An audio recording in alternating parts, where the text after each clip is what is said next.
எல்லாருக்கும் வணக்கம். நான் ஓம் பிரகாஷ் பேசுகிறேன்.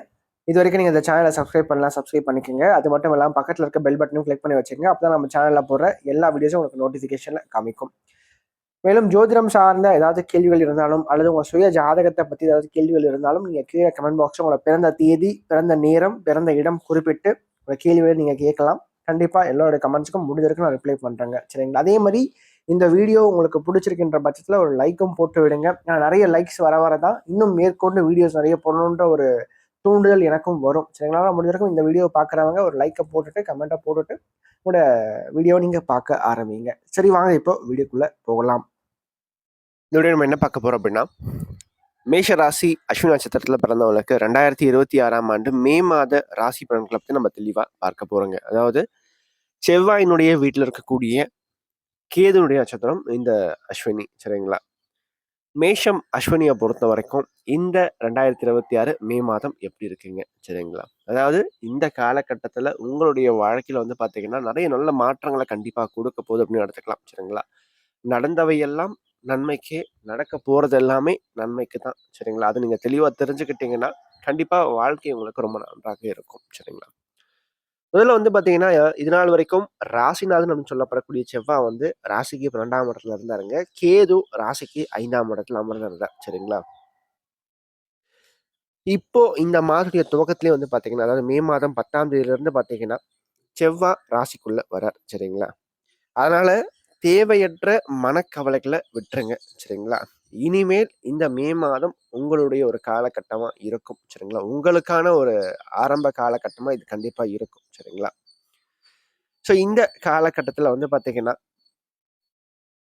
வாழ்க்கையில் இது நாள் வரைக்கும் ஏற்பட்ட தயக்கம், பிரச்சனை, போராட்டம், மனக்கவலை எல்லாமே சரியாகும். சரிங்களா? மே 10லேருந்து மெல்ல மெல்ல வாழ்க்கையில் நல்ல ஒரு மாற்றம், நல்ல ஒரு ஆதாயகரமான விஷயங்கள் எல்லாமே நடக்கும். குறிப்பாக தன்னம்பிக்கை, தைரியம், துணிச்சல் சம்பந்தப்பட்ட விஷயங்கள் அதிகரிக்கும். கடன் சார்ந்த விஷயங்கள், கடன் சார்ந்த பிரச்சனைகள், ஆரோக்கியம் சம்பந்தப்பட்ட பிரச்சனைகள் கண்டிப்பாக சரியாகும். சரிங்களா? ஆரோக்கியத்தில் நல்ல ஒரு முன்னேற்றம் கண்டிப்பாக இப்போ ஏற்படுங்க. நல்ல தேக பலம் தற்போது ஏற்படும். சரிங்களா? உங்களுக்கே ஒரு புத்துணர்ச்சி கிடைச்ச மாதிரி இருக்கும், ஒரு ஸ்ட்ரென்த் கிடைச்ச மாதிரி இருக்கும். அது மட்டும் இல்லாம இந்த காலகட்டத்தை பொறுத்த வரைக்கும் சூரியன் செவ்வாய் முதல் பகுதியில் ராசிக்குள்ள இருப்பாங்க. 2வது பகுதியில் சூரியன் ராசிக்கு 2ஆம் இடத்துக்கு பயிற்சி ஆவார். சரிங்களா? கூட புதனும் இணைவார். இப்போ செவ்வாயினுடைய நிலை அப்படின்னு பார்க்கும்போது இந்த காலகட்டம் எந்த சூழ்நிலையும் சமாளிக்கக்கூடிய தைரியம், தன்னம்பிக்கை, துணிச்சல் எல்லாமே கொடுக்கும். ரொம்ப வேகமா இருப்பீங்க, ஃபாஸ்டா இருப்பீங்க, மந்தத்தன்மை விலகும், சோம்பல் தன்மை விலகும், அன்னன்னைக்கு வேலையை அன்னன்னைக்கே செஞ்சு முடிச்சிருவீங்க, மற்றவங்கள டாமினேட் பண்ண ஆரம்பிப்பீங்க. சரிங்களா?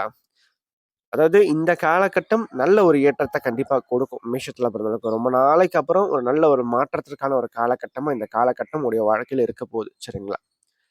அதோடு மட்டும் இல்லாம ராசிக்கு 2ஆம் இடத்துல சுக்கிரன் முதல் பகுதியில தனஸ்தானத்துல சுக்கிரன் அமர்ந்திருக்கிறது வருமானத்தை அதிகப்படுத்தி கொடுக்கும். லாபாதிபதின்னு சொல்லப்படக்கூடிய சனி 12ஆம் இடத்துல மறைந்திருந்தாலும் கூட குரு பார்வை லாபஸ்தானத்துல இருக்கிறது விசேஷம். கண்டிப்பா நல்ல ஒரு வருமானம், நல்ல லாபம், தொழில் ரீதியா முன்னேற்றங்கள், வருமானம் சம்பந்தப்பட்ட விஷயத்துல இருந்த பிரச்சனைகள், சிக்கல்கள் கண்டிப்பா சரியாகும். குறிப்பா தேவையற்ற செலவுகள் குறையுங்க. பணச்செலவுகள், பண விரயங்கள் சார்ந்த விஷயங்கள் கண்டிப்பா சரியாகும். அது மட்டும் இல்லாம 3ஆம் இடத்துல குரு பகவான் அமர்ந்திருக்கார். உடன் சுக்கிரனும் பார்த்தீங்கன்னா 2வது பகுதியில இணைவாருங்க. அந்த 3ஆம் இடத்துல குரு சுக்கிரன் சேர்க்கை இருக்கிறது கலை சம்பந்தப்பட்ட விஷயத்துல ஈடுபாடுகளை மிகைப்படுத்தி கொடுக்கும். சரிங்களா? குறிப்பா இயல், இசை, நடனம் இது சார்ந்த துறையில இருக்கணும் நல்ல ஒரு மாற்றங்கள் கண்டிப்பா காத்துக்கிட்டு இருக்குங்க. கம்யூனிகேஷன் சம்பந்தப்பட்ட துறையில இருக்கணும் நல்ல ஒரு மாற்றங்கள் கண்டிப்பா காத்துக்கிட்டு இருக்கு. தந்தையால் ஆதாயங்கள் கண்டிப்பாக உண்டு. தந்தை வழி உறவுகளால் ஆதாயங்கள் கண்டிப்பாக உண்டு. அப்பாவால உங்களுக்கு நல்ல ஒரு ஏற்றம் கண்டிப்பா காத்துக்கிட்டு இருக்குங்க இந்த காலகட்டத்தை பொறுத்த வரைக்கும். சரிங்களா? குறிப்பா மனசுல இருந்து வந்த நெகட்டிவ் தாட்ஸ் கண்டிப்பா விலகும். தேவையற்ற மனக்கவலைகள் உங்களை விட்டு விலகி போகும். சரிங்களா? அதாவது வாழ்க்கையில எவ்வளவு கஷ்டங்கள் வந்தாலும் ஒரு கஷ்டம் வரும்போது கூடிய விரைவில் நமக்கு நல்ல காலம் வரப்போகுதுன்னு தான் அதோட அர்த்தம். சரிங்களா? அதனால கஷ்டம் வரும்போது கஷ்டம் வருதேன்னு சொல்லிட்டு அதிலேயே உட்காந்துட்டு இருக்காதீங்க. அடுத்து ஒரு நல்ல காலம் வரப்போகுதேன்றத மனசுல வச்சுக்கிட்டு அடுத்த கட்டத்தை நோக்கி வாழ்க்கையை கொண்டு போறதுக்கு முயற்சி பண்ணுங்க. சரிங்களா? அதே மாதிரி திருமணம் சம்பந்தப்பட்ட முயற்சிகள் தாராளமாக நீங்க தற்போது மேற்கொள்றது சிறப்பா இருக்கும். திருமணம் சம்பந்தப்பட்ட விஷயங்கள் கைகூடி வரும். ஏன்னா 7ஆம் இடத்தை குரு பார்க்குறார். அது மட்டும் இல்லாம 5ஆம் அதிபதி பலம் பெற்ற அமைப்புல ராசிக்குள்ள இருக்காருங்க. ஸோ குழந்தை அமைப்புகளையும் பொறுத்த வரைக்கும் பார்த்தீங்கன்னா, திருமணமான பெண்களுக்கு யாரெல்லாம் அந்த புத்திர பாக்கியம் சார்ந்த விஷயங்கள் தாமதமாயிட்டு இருக்கோ, அவங்களுக்கு அந்த புத்திர பாக்கியம் சார்ந்த விஷயங்கள் தற்போது கிடைக்கும். என்ன ஒண்ணு செவ்வாயும், சூரியனும் ராசிக்குள்ள இருக்கிறனால கொஞ்சம் முன்கோவம் ஜாஸ்தியா இருக்கும் இந்த காலகட்டத்த பொறுத்தவரைக்கும். டக்கு டக்குன்னு கோவம் வரும் உங்களுக்கு. சரிங்களா? அதே மாரி டக்கு டக்குன்னு வார்த்தைய விட்டுருவீங்க. டக்குன்னு பேசிருவீங்க. கோவம் வந்தா மனசுல எதுவும் வச்சுக்க மாட்டீங்க. படபடன்னு வார்த்தைய விட்டுருவீங்க. அதையும் கொஞ்சம் நீங்க மாத்திக்கணும். சரிங்களா? அதே மாரி அவசரம். சரிங்களா? பெரும்பாலும் ஆத்திரக்காரனுக்கு புத்தி மட்டும்னு சொல்லுவாங்க. சரிங்களா? இப்ப என்னன்னா செவ்வாய் ராசிக்குள்ள இருக்கும்போது ரொம்ப வந்து வேகமா பண்ணுவீங்க எல்லாத்தையும். அந்த வேகத்த கொஞ்சம் குறைச்சுக்கிட்டு, கொஞ்சம் வேகத்தோட கொஞ்சம் கூடுதல் விவேகத்தையும் நீங்க சேர்த்து நீங்க செஞ்சீங்கன்னா, இந்த காலகட்டம் வேலை, தொழில், குடும்பம் எதுலயுமே உங்களால வந்து ஜெயிக்க முடியும். அதுதான் விஷயம்.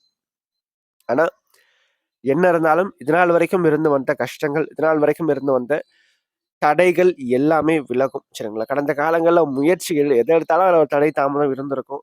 தேவையற்ற செலவுகள் இருந்திருக்கும். ஆரோக்கியத்துல பிரச்சனைகள் இருந்திருக்கும். அதே மாரி எதிர்ப்புகள் இருந்திருக்கும். ஸோ இனி வரும் காலகட்டங்கள்ல அது எல்லாமே கண்டிப்பா மாறும். மெல்ல மெல்ல மாற்றங்கள் கண்டிப்பா வாழ்க்கையில உருவாக போது. இந்த மே மாதம் நல்ல ஒரு துவக்கத்துக்கு ஒரு அடித்தளமா கண்டிப்பா இருக்க போது அப்படின்னு சொல்லலாம். மேலும் இந்த வீடியோ உங்களுக்கு பிடிச்சிருந்தா லைக் பண்ணுங்க. பிடிக்கலன்னா நீங்க தாராளமா நீங்க டிஸ்லைக்கும் பண்ணலாம். சரிங்களா? அதே மாரி இந்த வீடியோ பத்தின ஏதாவது கேள்விகள் எதுவா இருந்தாலும் நீங்க கமெண்ட் பாக்ஸ்ல கமெண்ட் பண்ணலாம். அது நல்ல விஷயமா இருந்தாலும் சரி, கெட்ட விஷயமா இருந்தாலும் சரி, உங்களோட தோன்ற விஷயங்கள் நீங்க கமெண்ட் பாக்ஸ்ல கமெண்ட் பண்ணுங்க. அது சரியா இருந்தா இன்னும் எனக்கு பூஸ்டப்பா இருக்கும். அது தவறான ஒரு இதுவா இருந்தா நான் அத திருத்திக்கிறேன். சரிங்களா? நன்றி, வணக்கம்.